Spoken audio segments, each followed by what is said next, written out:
वैदिक आर्य, यह नाम सुनते ही मन में एक चित्र उभरता है। ऋचाओं का पाठ करते ऋषि, यज्ञ की आग और वे लोग जिन्होंने वेदों की रचना की। पर एक प्रश्न सदियों से अनसुलझा रहा है। यह लोग थे कौन? इनका कोई ठोस, हाथ से छूकर देखा जा सकने वाला प्रमाण कहीं मिलता है क्या? क्या इन वैदिक आर्यों की कोई ऐसी वस्तु आज भी हमारे पास सुरक्षित है जिसे हम अपने हाथों में लेकर कह सकें, हाँ, यह उन्हीं लोगों की थी? पुरातत्ववेत्ताओं ने इस प्रश्न का उत्तर खोजने का अनेक बार प्रयास किया है और इसी खोज में एक प्रकार के मृदभांड परंपरा बार बार सामने आती है। चिकनी घूसर सतह, उस पर काले रंग से बने सरल रेखांकन, अत्यंत पतली दीवारें और अत्यंत परिष्कृत निर्माण, इसे हम पेंटेड ग्रेवेयर अर्थात चित्रित घूसर मृदभांड के नाम से जानते हैं। कई दशकों तक अनेक विद्वानों का मत रहा कि यही वैदिक आर्यों की मृदभांड परंपरा थी। परंतु क्या वास्तव में ऐसा है? क्या केवल एक प्रकार के पात्र के आधार पर किसी समुदाय की पहचान की जा सकती है? और क्या नवीन उत्खननों ने इस धारणा की पुष्टि की है या इसे चुनौती दी है? आज हम इन्हीं प्रश्नों का उत्तर खोजेंगे। जब हम भारत की आद्य ऐतिहासिक या प्रोटो हिस्टोरिक संस्कृतियों की चर्चा करते हैं, तब चित्रित घूसर मृतभांड का स्थान अत्यंत महत्वपूर्ण हो जाता है।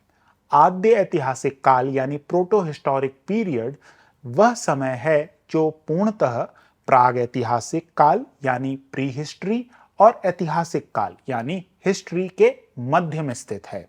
प्रागैतिहासिक काल के लोगों ने कोई ऐसी लिपि नहीं छोड़ी जिसे हम पढ़ सकें, जबकि ऐतिहासिक काल में हमारे पास पढ़े जा सकने वाले लिखित अभिलेख उपलब्ध होने लगते हैं।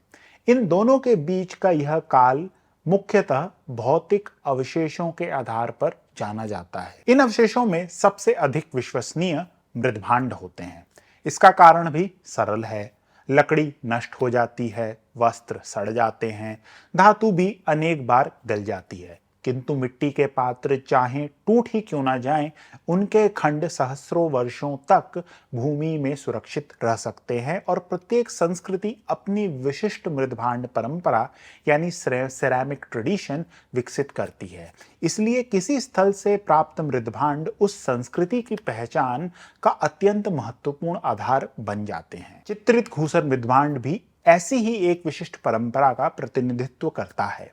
यह मृदभांड परंपरा मुख्यतः गंगा और सतलुज नदी तंत्र के विस्तृत प्रदेशों में विकसित हुई और यही वह मृदभांड परंपरा थी जिसने गंगा के मैदानों को धीरे धीरे उस अवस्था तक पहुंचाया जहां आगे चलकर नगरों का उद्भव हुआ।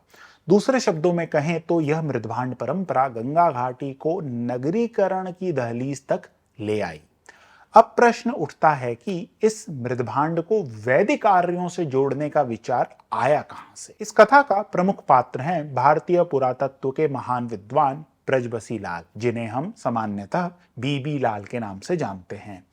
यद्यपि चित्रित घूसर मृदभांड की खोज सबसे पहले 1940 के दशक में बरेली जनपद के अहिछत्र में उत्खनन के दौरान हो चुकी थी, परंतु उस समय बहुत कम लोग उसके वास्तविक महत्व को समझ पाए। परिस्थिति बदली 1950-52 के बीच। इस समय बीबी लाल ने हस्तिनापुर में उत्खनन किया।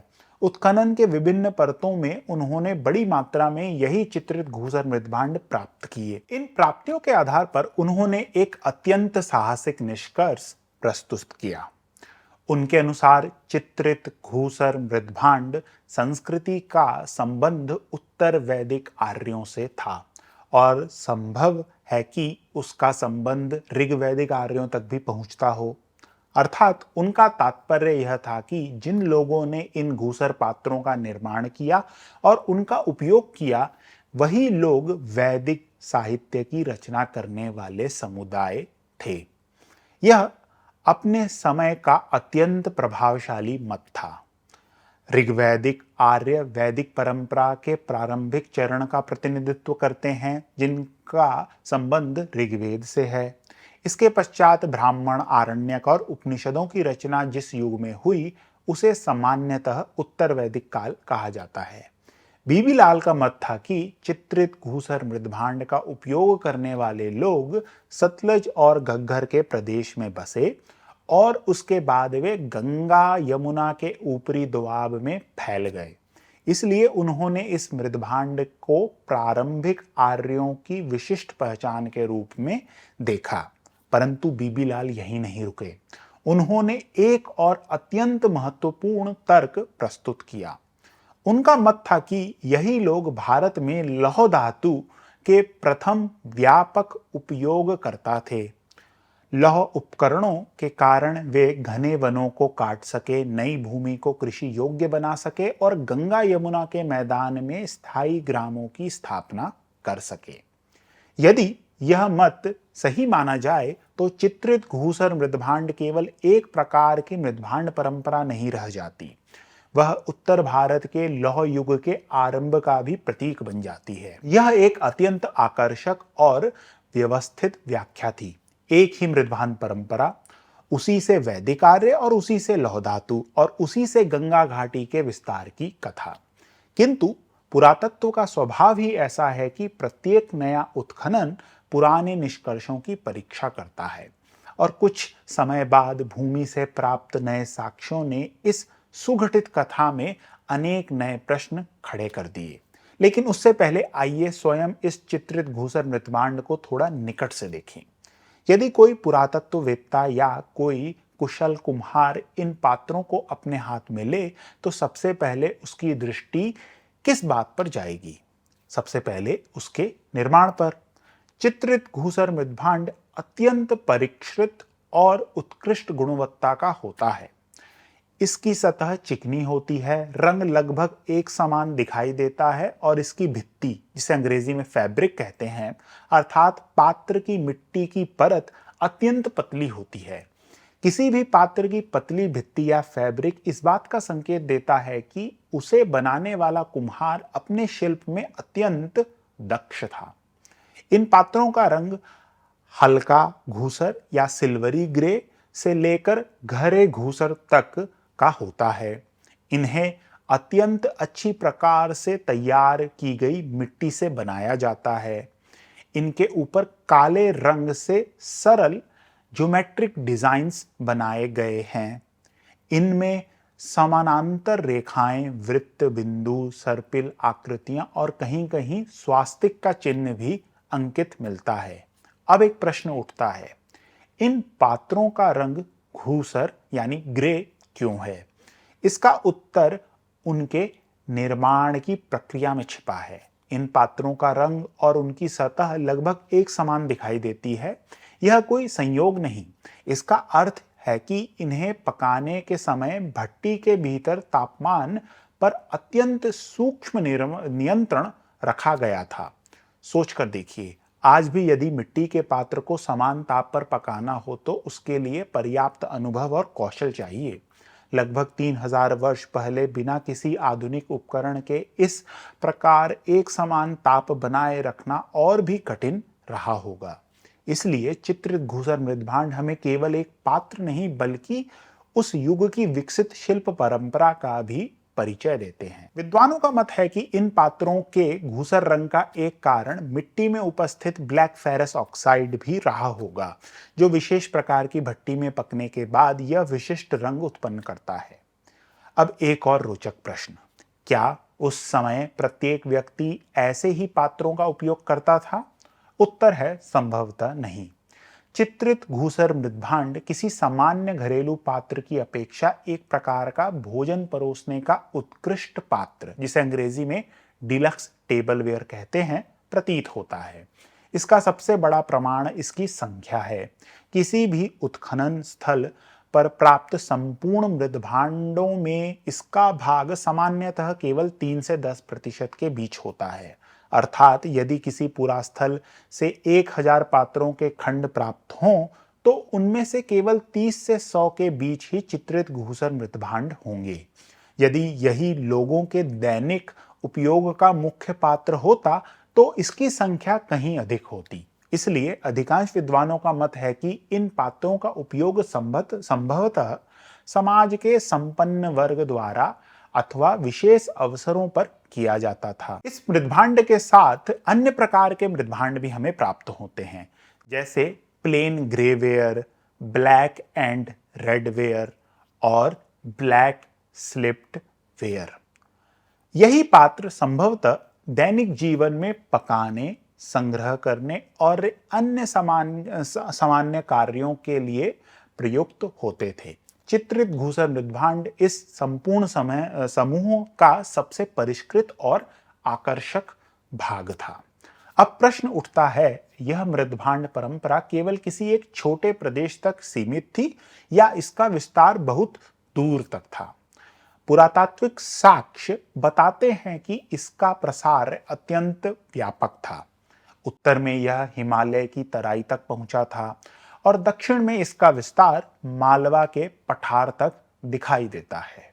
पश्चिम में इसके अवशेष आज के पाकिस्तान के बहावलपुर क्षेत्र तक प्राप्त हुए हैं और पूर्व में यह कौशाम्बी तक पहुंच जाता है। केवल मैदान ही नहीं, यह पर्वतीय क्षेत्रों तक भी पहुंचा। कुमाऊं और गढ़वाल के अनेक स्थलों जैसे काशीपुर, थपली और पुरोला से भी इसके अवशेष हमें प्राप्त हुए हैं। कुछ स्थानों पर इसके केवल इक्का दुक्का खंड मिले हैं। वैशाली, सिंध के लखियो, पीर तथा उज्जैन जैसे स्थलों से प्राप्त ऐसे अवशेष बताते हैं कि इसका प्रभाव मुख्य क्षेत्र से कहीं आगे तक पहुंचा था। फिर भी यदि इसके वास्तविक केंद्र की बात करें तो चित्र कुछ स्पष्ट हो जाता है। इस संस्कृति का सबसे अधिक घनत्व सतलुज नदी तंत्र, गंगा यमुना दोआब तथा ऊपरी गंगा घाटी में दिखाई देता है और यही वह प्रदेश है जहां चित्रित घूसर मृदभांड सबसे अधिक संख्या में हमें प्राप्त हुए हैं। और यही वह क्षेत्र भी है जिसे अनेक विद्वान उत्तर वैदिक साहित्य की भौगोलिक परिप्रेक्ष्य से जोड़ने का प्रयास करते रहे हैं। यहीं से यह प्रश्न और अधिक रोचक हो जाता है, यदि इस मृदभांड का वितरण वास्तव में उत्तर वैदिक प्रदेशों से मेल खाता है तो क्या यह केवल एक संयोग है या वास्तव में इसका संबंध वैदिक आर्यों से था? इस प्रश्न का उत्तर खोजने के लिए अब हमें एक और महत्वपूर्ण पक्ष पर ध्यान देना होगा, कालक्रम। आखिर यह मृदभांड बना कब, कितने समय तक इसका उपयोग हुआ और क्या इसके सभी स्थल एक ही समय के हैं? यहीं से आरंभ होता है वह विवाद जिसने कई दशकों तक भारतीय पुरातत्व की सबसे बड़ी चर्चाओं में अपना स्थान बनाए रखा।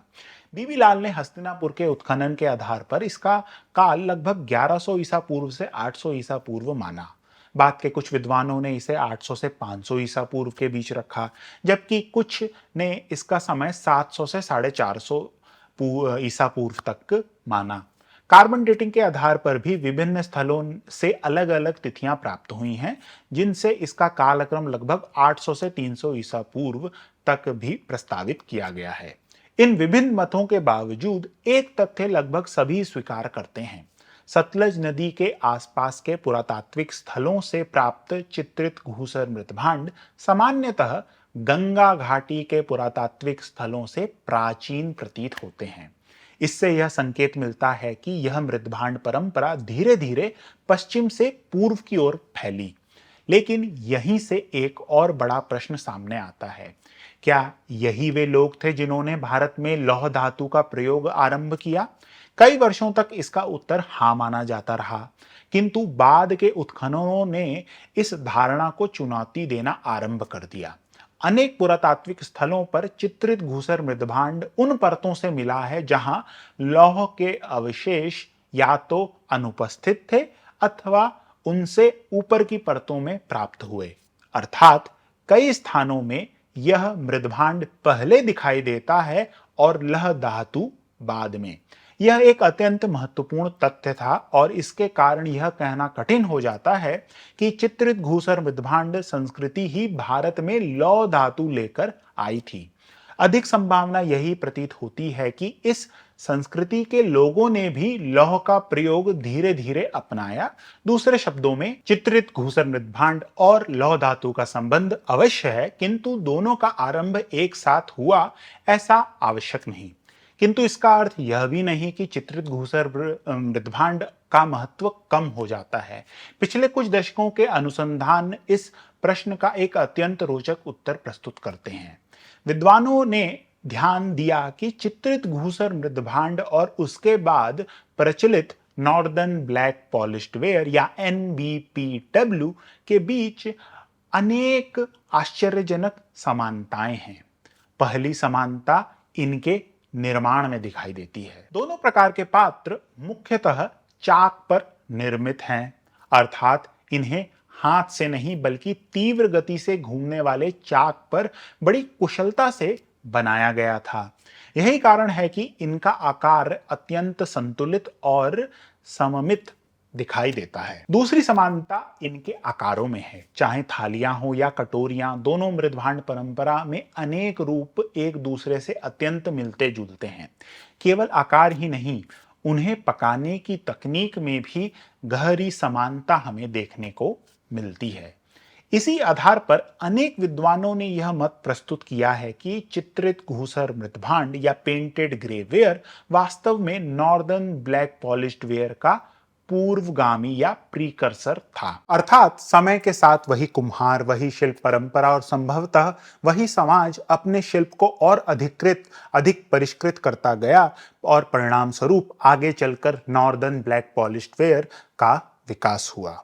यदि यह व्याख्या सही है तो चित्रित घूसर मृदभांड का सबसे बड़ा महत्व लौह धातु नहीं बल्कि उत्तर भारत के द्वितीय नगरीकरण यानी सेकंड अर्बनाइजेशन की भूमिका तैयार करना था। यही वह मृदभांड परंपरा थी जिसने आगे चलकर महाजनपदों के उदय, विकसित नगरों और प्रारंभिक ऐतिहासिक भारत की नींव रखी। और अब हम वापस लौटते हैं उस प्रश्न पर जिससे हमने इस यात्रा का आरंभ किया था। क्या पुरातत्व ने वैदिक आर्यों की पहचान कर ली है? इसका उत्तर है संभवतः, परंतु निश्चित रूप से नहीं। चित्रित घूसर मृदभांड का वितरण उत्तर वैदिक साहित्य के भौगोलिक क्षेत्र से काफी हद तक मेल खाता है। इसका कालक्रम भी उत्तर वैदिक युग के साथ संगति रखता है। इसी कारण बी लाल सहित अनेक विद्वानों ने इसे उत्तर वैदिक आर्यों की मृदभांड परंपरा माना। यह संभावना आज भी पूरी तरह से अस्वीकार नहीं की जा सकती।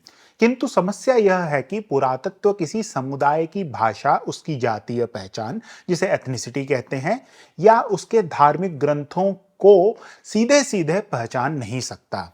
यदि किसी स्थान से हमें एक विशेष प्रकार का पात्र, घर का औजार या आभूषण मिलते हैं तो हम उस समाज की जीवन पद्धति, प्रौद्योगिकी और सांस्कृतिक परंपरा के बारे में बहुत कुछ जान सकते हैं, परंतु केवल इन्हीं वस्तुओं के आधार पर हम यह नहीं कह सकते कि वे लोग कौन सी भाषा बोलते थे, स्वयं को किस नाम से पुकारते थे, अथवा वही लोग वैदिक मंत्रों की रचना कर रहे थे। इसी कारण से आज भी अधिकांश इतिहासकार और पुरातत्ववेत्ता इस विषय में सावधानी बरतते हैं। लेकिन कहानी यहीं समाप्त नहीं होती। चित्रित घूसर मृदभांड के बाद उत्तर भारत में एक ऐसी मृदभांड परंपरा विकसित हुई जिसने गंगा के मैदानों में उभरते नगरों को पहचान दी। उसकी चमक आज भी पुरातत्ववेत्ताओं को विस्मृत कर देती है। इस मृदभांड परंपरा का नाम था नॉर्दर्न ब्लैक पॉलिश्ड वेयर। आप इस वीडियो को देखिए यदि आपको इस मृदभांड परंपरा के बारे में जानना है। यदि यह वीडियो आपको अच्छा लगा तो कृपया करके सब्सक्राइब करें। धन्यवाद।